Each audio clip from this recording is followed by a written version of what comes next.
Welcome back to Saturday School, where we teach you things from higher education to put into practice into your fitness journey. Today, we're going to be talking about volume. Let's get into it.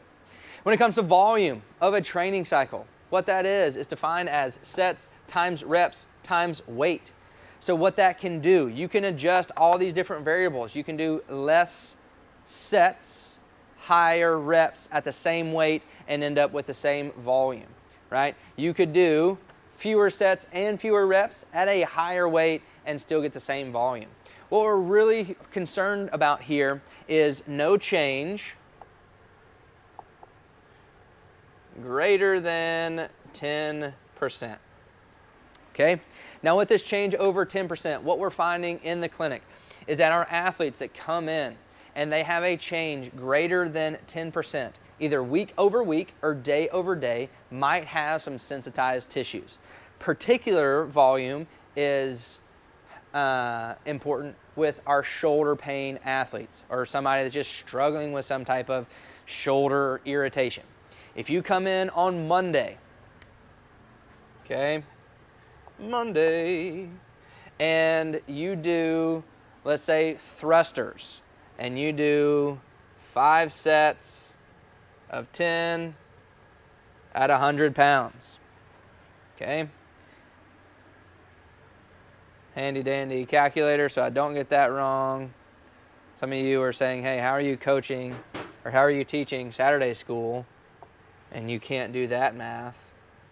Well, I just want to be accurate, okay? So, if you come in Monday and do 5 sets of 10 of thrusters at 100 pounds, your volume is 5,000. It has no direct units there, so that tricks people up. No worries, all right? So if you come in on Monday and you do volume of 5,000, and then let's say Tuesday is a back squat day, and then Wednesday you come in and do push press at, let's say you do 45 because it's some like 5, 4, 3, 2, 1 or whatever it might be, or I guess that would be 21, 15, 9 of a push press, right, at, again, let's say you did 135. Now who needs a calculator, huh?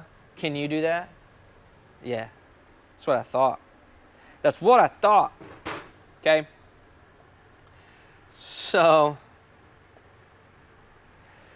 6,075 for the volume of that 21, 15, 9 of the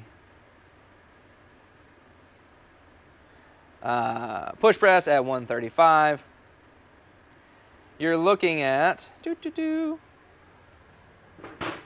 right, an increase. Oh, here we go. Let's go quick math. Did that backwards. 175 minus 5,000, right? 1,000 over.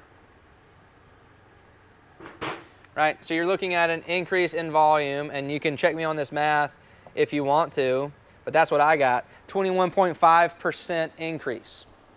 Okay? So, if you come in on Wednesday, and the next day, Thursday, you say, man, I am super sore.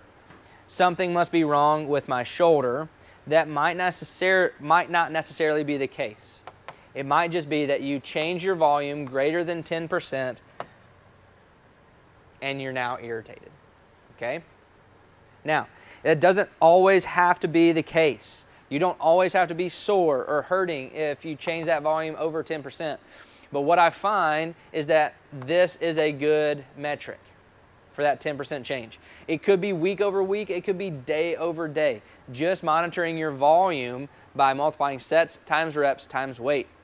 Now, when it is particular to the shoulder, what I'm finding for whatever reason, and there might be some people out there that have a reason, I'm not sure, but clinically what I'm showing is that anything that is over 20,000 on the volume when you throw in all of the work that you did that week. If you hit a volume over about 20,000 and you're still struggling with some shoulder pain specifically, that's when I get some people saying, hey, my shoulder's worse. Hey, I'm concerned about what's going on in my shoulder. Hey, I don't know what I did. I don't know if I slept wrong. I don't know if I did the wrong movement. No, I'm saying that at that 20,000 mark, if you're still struggling with some shoulder irritation, this volume is the issue, okay?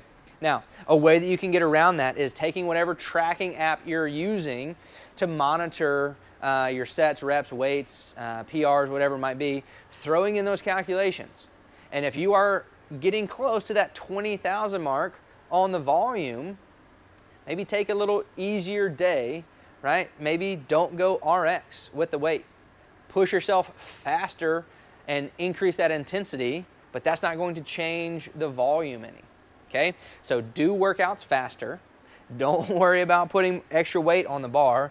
Keep that volume low, and we're finding that that will help with some shoulder pain. Now, same thing with everything in Saturday school. Your volume can apply to anything in the fitness domain. There's a lot of research out there using volume to track different increased rates of personal records or just general soreness, all this different stuff. It's out there. You can dive into that research looking at how you can change training volume to impact what you want to see as far as results. All I'm saying is volume as a calculation is a good thing to do to monitor your progress in your fitness journey. So if you haven't ever calculated volume before, take this week, monitor your volume and see how you feel. Compare that to next week and then see if the volume that you're taking your body through, is it more? Is it less? What about in your legs? Is that different than the leg volume versus the shoulder volume? Right? Maybe your back hurts a little bit. Let's look at the volume you're doing with hinging motions. And volume will be a great predictor of how you feel. Okay? So don't think that your back, your knee, your shoulder is broken, that it's damaged, that you're just a terrible human and you don't know what's going on. Track your volume so that way you have another objective measure to evaluate your progress instead of just wondering what might be going on in your fitness routine. See you guys next time for Saturday School.